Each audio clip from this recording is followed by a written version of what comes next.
வணக்கம் அனுகிரகம் தமிழ் சேனல் நேர்களே, நான் உங்கள் அன்பான சயின்டிபிக் வேதிக் அஸ்ட்ராலஜர் அஸ்ட்ரோ அருண்ஜி பேசுகிறேன். நல்லது நினைப்போம், நல்லதே நடக்கும். தொடர்ந்து நம்மளுடைய சேனலில் வரக்கூடிய வீடியோஸ்லாம் பார்த்துட்டு இருப்பீங்க. சயின்டிபிக் வேதிக் அஸ்ட்ராலஜி முறையில் எதையுமே மிகைப்படுத்தாமல் உள்ளது உள்ளவாறு பார்த்து கொண்டிருக்கிறோம். அந்த வகையில் ஜூன் 2025 மீனராசிக்காரருக்கு எத்தகைய ஒரு மாதமாக வரப்போகுதுன்னு பார்க்கும் பொழுது, ஆண்டு கிரகம் என்று சொல்லப்படுகிற சனி, குரு, ராகு, கேதுவோட பயிற்சி பார்த்தீங்கன்னா ஆல்ரெடி முடிந்து தான் ஜூன் மாதமே பிறக்குதுங்கிறது நமக்கு தெரியும். இப்போ மார்ச் 29ஆம் தேதி நடந்த சனி பயிற்சி பார்த்தீங்கன்னா மீனராசிக்கு ஜென்ம சனி கொடுத்து விட்டது. ராசிக்குள்ள சனி வந்து சில மாற்றங்களை மீனராசி ஜாதகர்களை சில வாழ்க்கை மாற்றங்களையும் சில உத்வேகத்துடன் சில வேலைகளை செய்து சில மாறுபாடான பலன்களையும் அனுபவித்து கடும் உழைப்பை கொடுக்கக்கூடிய ஒரு மாறுதலை கொடுக்கக்கூடிய ஒரு சனி பயிற்சியாக மீனராசிக்கு வருது. அதே மாதிரி ராகு கேது பயிற்சி பார்த்தீங்கன்னா ராகு 12ஆம் இடத்துக்கும் கேது 6ஆம் இடத்துக்கும் மாறுவது மிகவும் நல்லது. ஏன்னா ராகுவும் பார்த்தீங்கன்னா ராசிக்குள்ளேயே இருந்து ஜென்ம சனி நடக்கும் பொழுது ராசிக்காரர்கள் மிகவும் துவண்டு போய்விடுவார்கள்.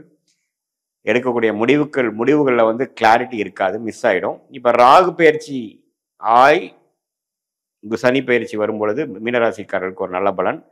ஸோ மெயினாக இந்த மார்ச் முடிந்து ஏப்ரல் மேல பார்த்தீங்கன்னா 45 நாட்கள் ராகுவும் சனியும் ராசிக்குள்ள இருந்து சில பிரச்சனைகளை கொடுத்து கொண்டிருந்த மீனராசிக்காரர்களுக்கு இந்த ஜூன் மாதம் பிறக்கிறது சில கிளாரிட்டி, சில நல்ல விஷயங்கள், சில நல்ல மாற்றங்களை கொடுக்கக்கூடிய அமைப்பு கண்டிப்பாக உண்டு.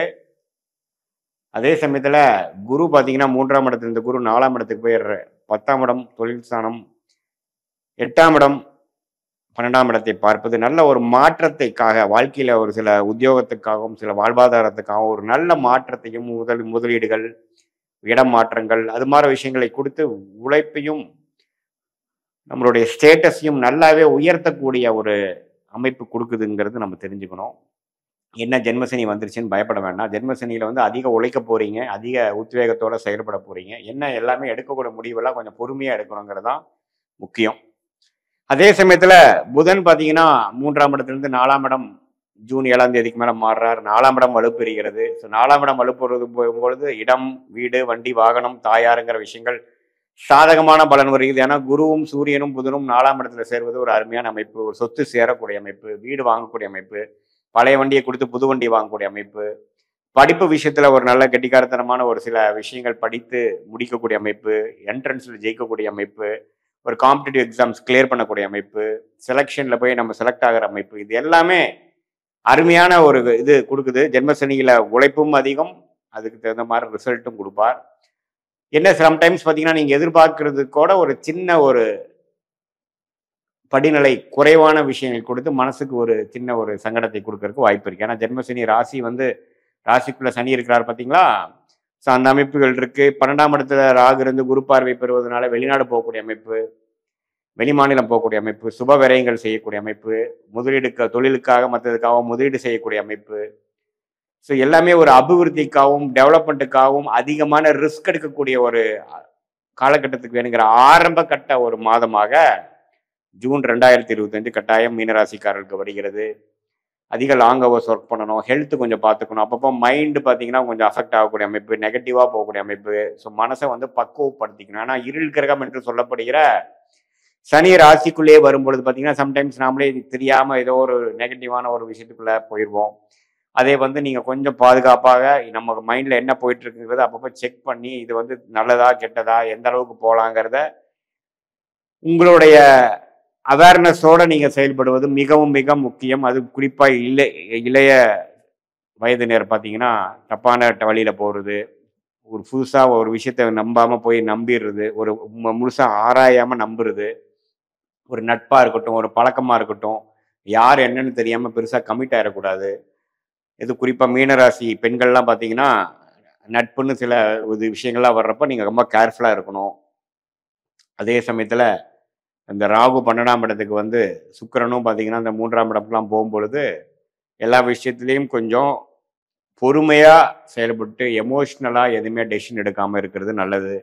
ஏன்னா அடுத்த ஒரு 1.5 வருஷம் ஜென்மசனி நடக்கக்கூடிய அந்த மீனராசிக்காரர்களுக்கு இப்போதான் பார்த்தீங்கன்னா இந்த சனி உள்ள நல்லா ராகுவும் விலகி இப்படி 4ஆம் இருக்கும்போது ஒரு தொழில் விஷயமா வேலை விஷயத்துக்காக குரு 4ஆம் இடத்துல இருந்து 10ஆம் இடத்தை பார்க்கும் பொழுது கொஞ்சம் அவசரப்பட்டு சில முயற்சிகள் எடுக்கிறப்போ அதுக்காக சில பல மாதங்கள் வந்து கொஞ்சம் அவதூறு கஷ்டப்பட வேண்டிய அமைப்புகள் எல்லாமே இருக்கு. ஸோ எல்லாமே நம்ம என்ன மாதிரி ரிசல்ட் எது மாதிரி அமைப்பு இருக்கும்னு தெரிஞ்சு வேலையை மாறுறது, பிஸ்னஸ் அபிவிருத்தி பண்றேங்கிற பேர்ல பண்ணி போய் போய் கேஷ் ஃப்ளோ ப்ராப்ளம் ஆயிடக்கூடாது. எல்லாமே கொஞ்சம் சிந்தித்து செயல்படக்கூடிய ஒரு தருணமாக அமைப்பு தேவைப்படுற ஒரு அமைப்பாக இருக்கு. எடுத்தமா கவுத்தமான்னு பண்ணக்கூடிய அமைப்புகள் இல்லாமல் இருக்குதுங்கிறது நீங்க தெரிஞ்சுக்கணும். ஸோ மற்றபடி மீனராசிக்காரர்களுக்கு பார்த்தீங்கன்னா ஓரளவுக்கு வளர்ச்சிகள் உள்ள ஒரு ஜென்மசனியாகவும், வளர்ச்சிகளை நோக்கி அதிமையாக கடுமையாக உழைக்கிறதுக்கு நம்ம தயாராகக்கூடிய மாணவர்களாக இருந்தாலும் சரி, இளைய வயதினராக இருந்தாலும் சரி, உத்தியோகஸ்தர்களாக இருந்தாலும் சரி, நடுவயதினர் தொழிலதிபர்களாலும் சரி, அதிகமான விஷயங்கள் வந்து நம்ம செய்து முடித்து நம்மளுடைய ரிசல்ட்டை சாதகமாக்க வேண்டும் என்பதற்காக தன்முனைப்போட செயல்படக்கூடிய அமைப்புகள். இதில் வந்து நட்பு வட்டாரங்கள், வட்டாரங்கள், பழக்க வழக்கங்கள், குடுக்கல் வாங்கல்கள், இதுல எல்லாம் கொஞ்சம் கேர்ஃபுல்லாக இருக்கணும். யாரோட டீல் பண்ணுறோம் அப்படிங்கிறது பார்க்கணும். ஏன்னா சனியை பார்த்தீங்கன்னா 7ஆம் இடத்தை பார்க்குறாரு இல்லைங்களா? ஸோ அது மாதிரி அமைப்புகள்லாம் கொஞ்சம் கவனமாக இருக்கணுங்கிறது நான் கேட்டுக்கிறேன்.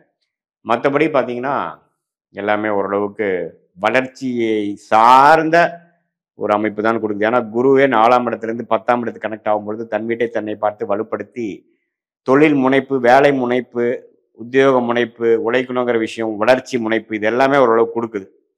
ஆனால் அதுக்காக நம்ம டெசிஷன் எடுக்கிறதுல கொஞ்சம் கிளாரிட்டியோடு எடுத்துக்கணுங்கிறத நான் கேட்குறேன். இது பொதுவான பலன்களே தவிர உங்களுடைய ஜென்ம ஜாதகத்தில் எப்படி வந்து சில தசாபுக்திகள் போய் கொண்டிருக்கிறது, நீங்கள் என்ன லக்னத்தில் பிறந்தீங்க, அந்த தசாபுக்திகள் லக்னத்துக்கு யோக தசைகளா, அது மாதிரிலாம் பார்த்து இப்போ நான் சொன்ன கோச்சார் அமைப்பையும் மிக்ஸ் பண்ணி பார்க்கும் பொழுது மீனராசிக்காரர்களுக்கு எத்தகைய அமைப்பு இருக்குன்னு ஒன்றுமே துல்லியமான ஷார்ட் டேர்ம், லாங் டேர்ம், அடுத்த 6 மாதம், அடுத்த 1 வருடம்னா எப்படி இருக்க போகுது உங்கள் ஜாதகத்தில், எது மாதிரி முடிவுகள் எடுக்கிறது நல்லது, அடுத்த கட்ட வாழ்க்கை மாற்றங்கள் எப்படி காத்து கொண்டிருக்கிறது, எந்த விஷயம் எப்படி நடக்கும், எப்போ நடக்கும் அப்படிங்கிறதெல்லாம் நம்ம வந்து கோச்சார் அமைப்பும் உங்களோட ஜென்ம ஜாதகத்தையும் சயின்டிஃபிக் வேதிக் அஸ்ட்ராலஜி முறையில் கூட்டா சேர்த்து ஒரு சேர நம்ம பார்க்கும் பொழுது நன்றாக நம்ம கண்டு ஒரு கிளாரிட்டியோட நமக்கு லைஃப்பில் எப்படி ஒரு டெசிஷன் எடுக்கலாங்கிற விஷயங்கள் நம்ம தெரிந்து அதுக்கு தகுந்த மாதிரி வாழ்க்கையில் முன்னேறி வெற்றி பெற முடியுங்கிறது நீங்கள் தெரிஞ்சுக்கணும். இது ஒரு பொதுவான பலன்களுங்கிறது நீங்கள் அறிந்து கொள்ள வேண்டும். நல்ல தசாபுக்திகள் போகும்பொழுது இன்னுமே சாதகமான பலன்களும், தசாபுக்திகள் கொஞ்சம் சிறப்பு இல்லாமல் போகும்போது நான் சொன்ன சாதகமற்ற பலன்கள் கொஞ்சம் தூக்கலாகவும் இருக்குங்கிறது நீங்கள் தெரிந்து கொள்ள வேண்டும். மீண்டும் மற்றொரு காணொலியில் சந்திப்போம். நன்றி, வணக்கம்.